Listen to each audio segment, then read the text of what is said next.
Fight over Missouri's redistricting map is entering a new phase. This fall, Republicans approved a plan backed by President Trump that splits Congressman Emanuel Cleaver's district. And now opponents are pushing back. Missouri groups dropped off hundreds of thousands of signatures today, aiming to put that map to a statewide vote.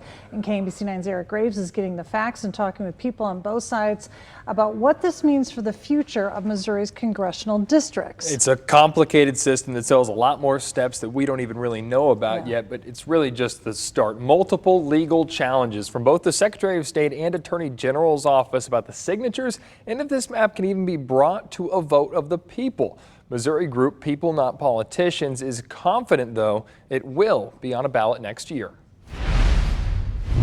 Inside these boxes, Missouri group People Not Politicians says there are 300,000 signatures. That's almost 200,000 more than what's needed to put the new redistricting maps to a vote of the people. The maps were drawn to give Republicans another seat in Congress. At the same time, multiple legal challenges have been filed. The Missouri AG filed a federal lawsuit that a referendum on redistricting was unconstitutional. A judge ruled Monday he had no jurisdiction over the lawsuit. People Not Politicians Executive Director Richard Von Glahn says Republicans' attempts to stop a vote of the people makes it clear they know the maps would be voted down. What they fear the most is the voters' verdict.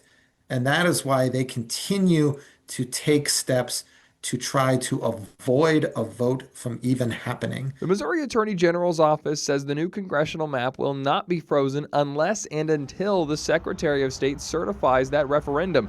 People Not Politicians argues it already is. Dropping off the signatures means the law is suspended. Despite the legal challenges ahead, Park University political science professor Matt Harris believes Missourians will eventually vote on the maps. Simply because of the number of signatures that were collected. Even if you throw out 90 or 100,000, there's still 200,000 more that you would have to figure out a way to throw out under other channels.